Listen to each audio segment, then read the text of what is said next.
네, 말씀을 전하기에 앞서서 우리 옆에 계신 성도님들 얼굴 한번 잘 살펴보시면서 마음속으로 이런 질문을 한번 해봤으면 좋겠습니다. 내가 과연 이들을 사랑하고 있는지 한번 질문을, 가족은 당연히 사랑해야 되죠. 아무리 가족 말고 내 주변에 우리 성도들을 내가 정말 사랑하고 있는지를 말로는 하지 마시고 속으로만 한번 생각해 봤으면 좋겠습니다. 왜 이런 질문을 던지냐 하면 오늘 우리가 보는 이 말씀이 사랑과 관련되어 있기 때문입니다.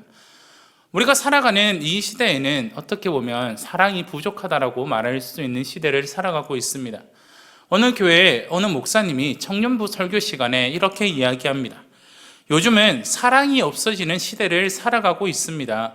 사랑보다는 시기와 다툼, 혐오가 가득한 시대를 살아가고 있다라고 설교하였습니다. 그러자 설교가 끝난 후 한 청년이 목사님을 찾아옵니다. 목사님을 찾아와서 그 설교에 반문을 합니다. 아니 목사님, 사랑이 없는 시대를 살고 있다니요. 요즘은 사랑이 넘쳐나는 시대를 살아가고 있습니다 라고 이야기합니다. 그 청년은 그 이유에 대해서 이렇게 이야기합니다. SNS를 통해서 좋아요도 쉽게 누르고 응원 댓글도 금방 달고 서로가 서로를 응원하고 이렇게 좋아요도 누르는 것이 사랑을 표현하는 방법이다라고 이야기를 하는 것입니다.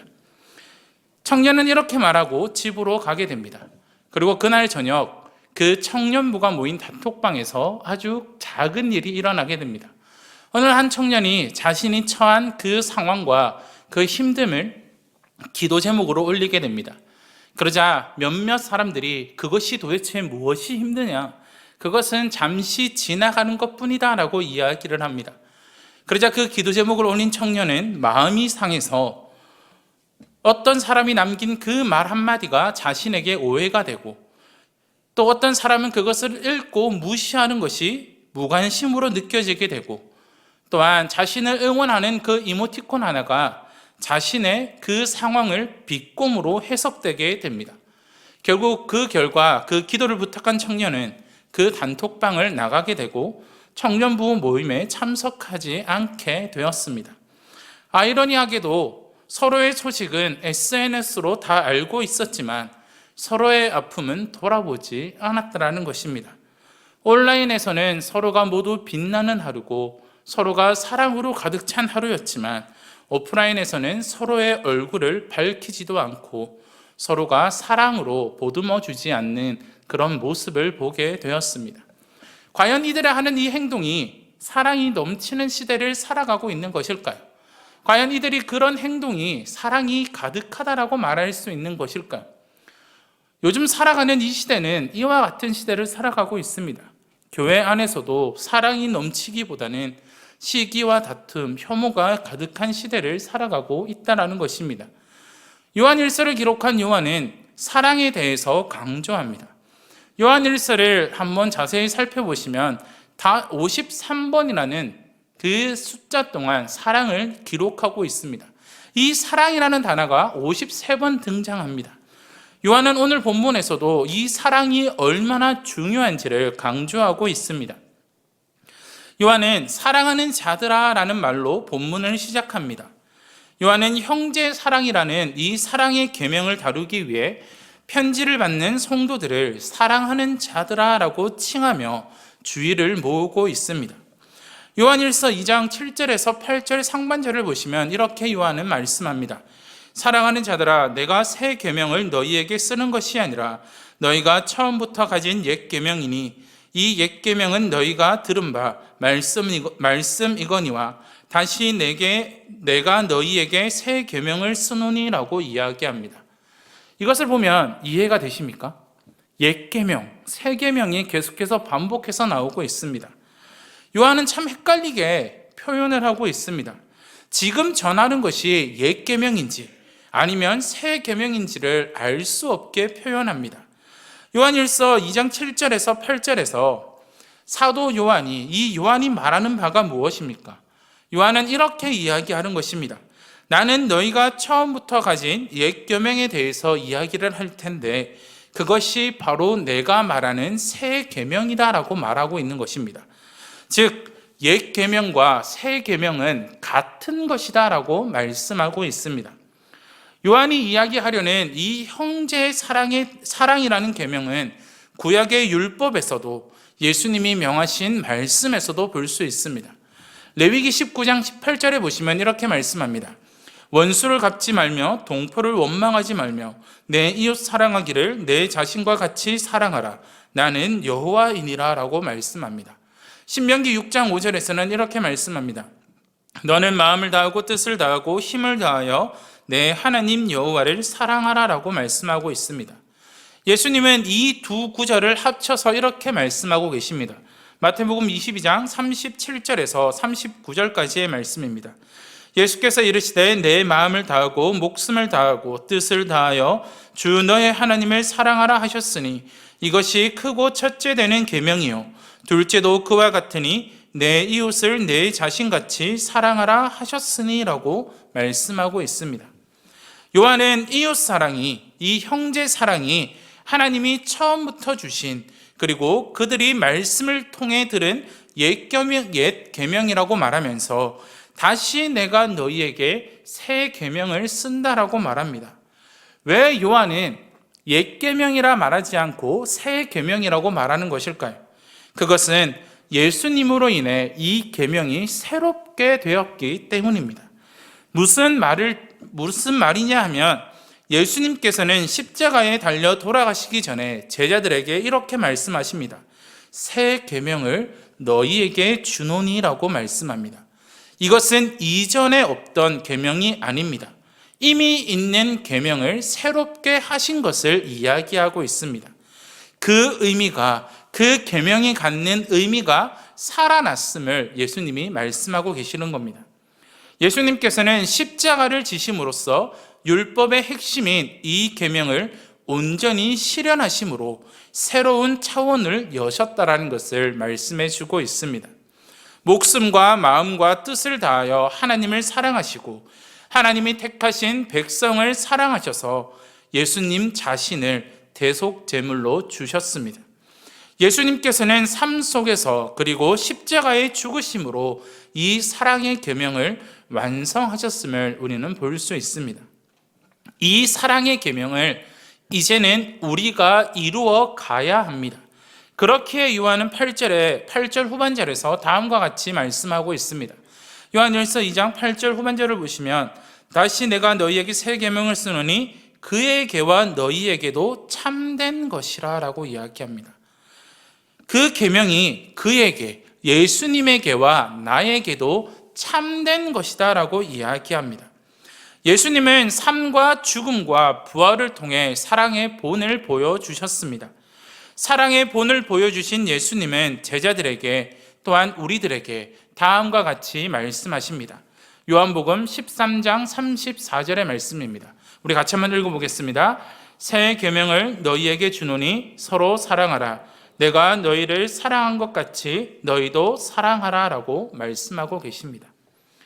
예수님에게 사랑이 온전히 나타난 것처럼 그분 안에 사는 예수님과 사귐이 있는 우리들에게도 이것이 참된 것으로 나타나야 된다라고 말씀하고 있습니다.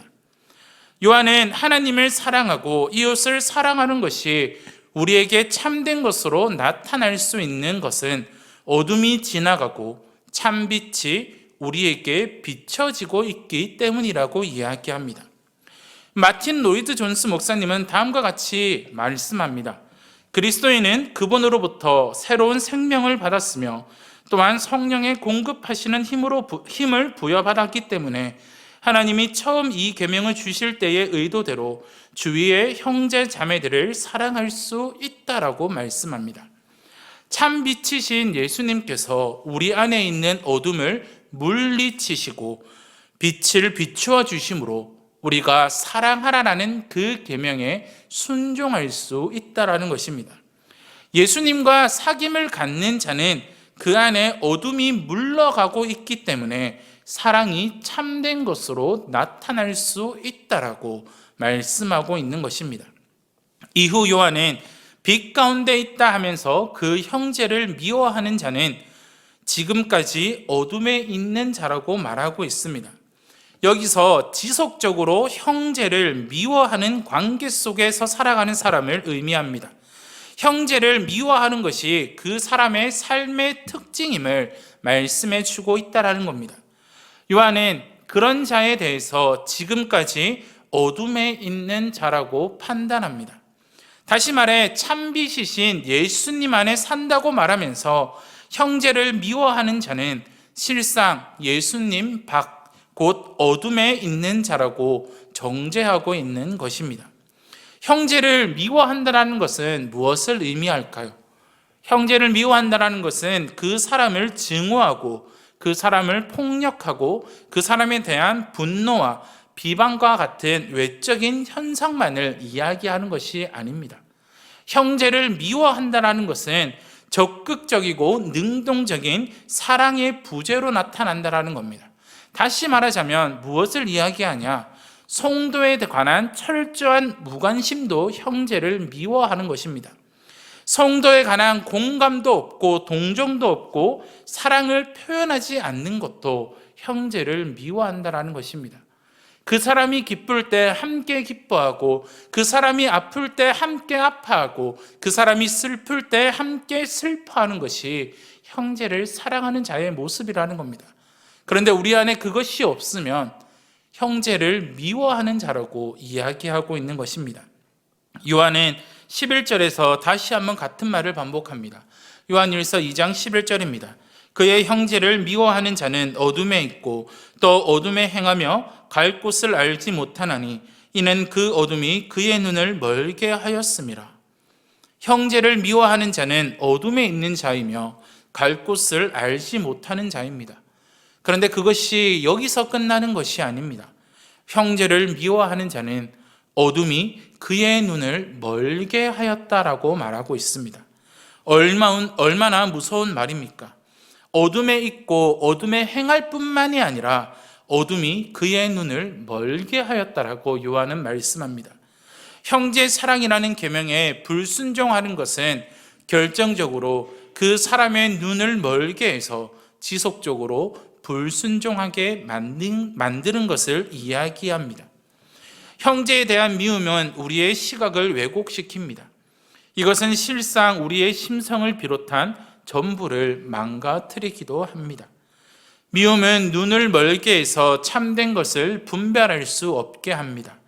결국 깊은 비참함 속으로 우리의 인생을 던져놓는 것이 바로 미움임을 우리는 기억해야 됩니다. 요한이 말하는 이 어둠은 눈을 멀게 할 만큼 공격적인 영적인 실체입니다. 어둠은 우리를 비참한 상태로 몰아갑니다.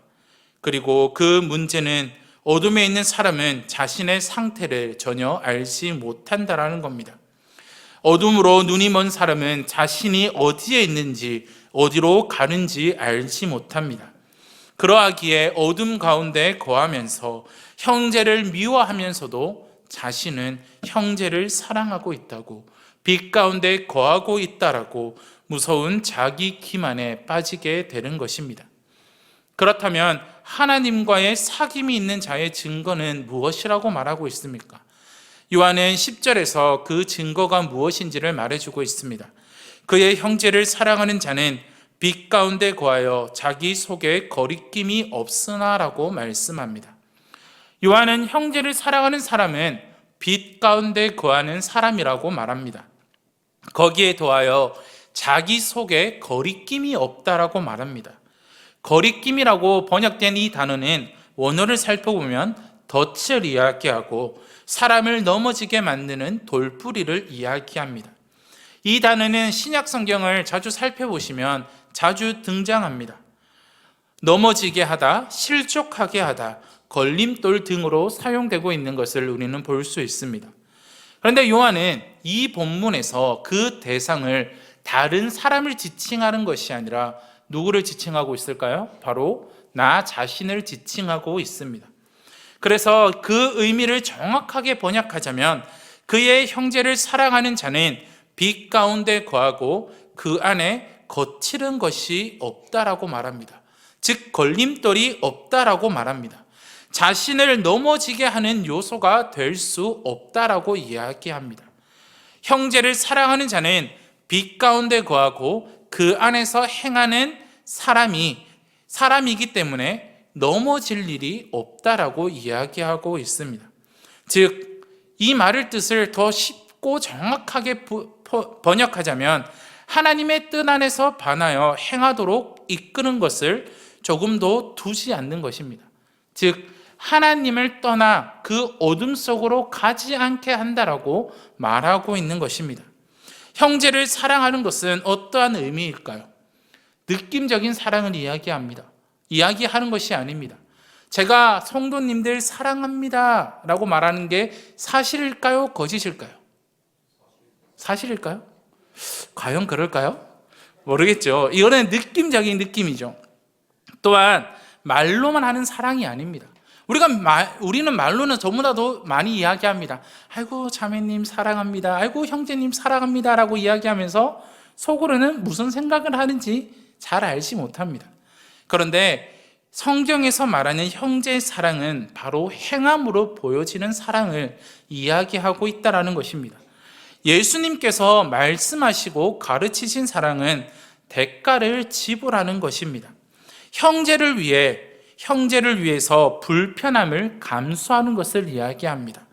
형제를 섬기기 위해 손해보는 것을 이야기합니다. 형제를 사랑하기 위해 나를 내어주는 것을 이야기합니다. 형제를 사랑하기 위해 내 시간과 물질을 내어주는 것을 이야기하고 있습니다. 그렇다면 다시 한번 질문을 드려보겠습니다. 과연 내가 형제를 사랑하고 있습니까? 지금 내 주변에 있는 성도들을 돌아보시면서 내가 그들을 사랑하고 있습니까? 라는 질문에 스스로 답해 보시기를 바랍니다. 형제 사랑은 계명이자 명령입니다. 그냥 듣고 흘려보내는 것이 아니라 하나님이 분명히 우리에게 말씀하시는 계명이고 하나님이 분명히 우리에게 말씀하시는 명령이라는 사실입니다.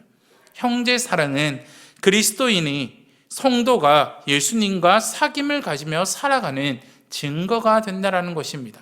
우리 다 함께 요한복음 13장 34절에서 35절의 말씀을 같이 한번 읽어보겠습니다. 새 계명을 너희에게 주노니 서로 사랑하라. 내가 너희를 사랑한 것 같이 너희도 서로 사랑하라. 너희가 서로 사랑하면 이로써 모든 사람이 너희가 내 제자인 줄 알리라. 아멘.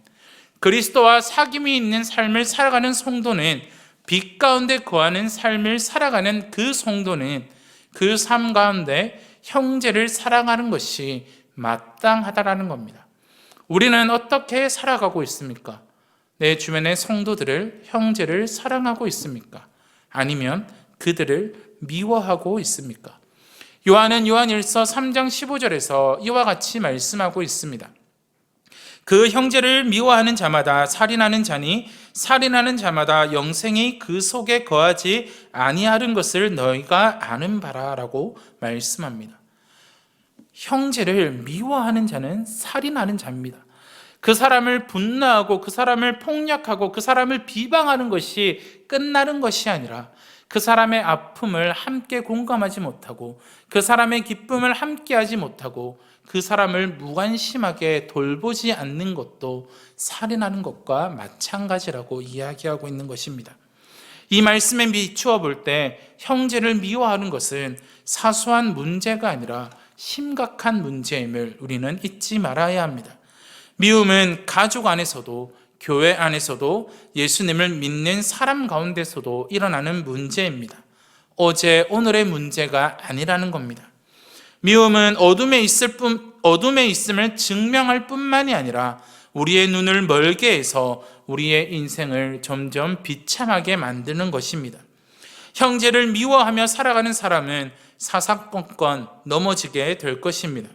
자신을 넘어지게 하는 덫과 걸림돌이 많아 무사히 걸어갈 수 없게 될 것입니다. 형제를 미워하면 이런 비참한 인생을 살아갈 수밖에 없습니다. 영생이 그 속에 거하지 않는다라고 이야기합니다. 영생은 무엇일까요? 바로 하나님을 아는 것, 그리스도를 아는 것, 하나님과 예수님과 함께 사귐이 있는 것이 바로 영생입니다. 그런데 형제를 미워하는 자는 이러한 사귐이 없는 것을 요한은 이야기해 주고 있습니다. 그렇기에 우리는 이 미움을 사소한 것으로 여기지 말아야 합니다. 사랑하는 성도 여러분, 형제 사랑은 처음부터 가진 옛 계명입니다. 처음부터 우리가 듣고 배우고 순종해야 될 옛 계명이라는 사실입니다. 그렇기에 우리는 예수님께서 사랑하신 것처럼 사랑해야 합니다. 그 계명이 우리에게 참된 것이기 때문에 우리는 사랑해야 합니다. 내게 주어진 대가를 바라보고 사랑하는 것이 아니라 내게 아무런 대가가 없다 할지라도 그 형제를 위해서 나의 모든 것을 내어줄 수 있는 것이 바로 오늘 본문에서 말하고 있는 형제의 사랑임을 기억하시기를 바랍니다. 형제의 사랑은 가끔 한 번씩 하는 것이 아닙니다. 형제 사랑은 하나님을 알아가는 하나님의 자녀에게, 또한 하나님과 사귐이 있는 그리스도인에게 삶의 양식이자 습관이며 태도이라는 사실을 기억하시기를 바랍니다. 성도에 관한 철저한 무관심, 공감이나 동정도 없고 사랑을 표현하지 않는 것조차 어둠 가운데 있는 확실한 증거가 됩니다. 그렇기에 우리는 어느 누구를 막론하고 교회 안에 함께 예배드리고 함께 신앙생활하는 그 모든 사람들에게 관심을 가지고 그들을 위해 기도하고 그들을 사랑하고 그들을 위해 섬기는 것이 형제의 사랑을 보여주는 것임을 잊지 마시기를 바랍니다.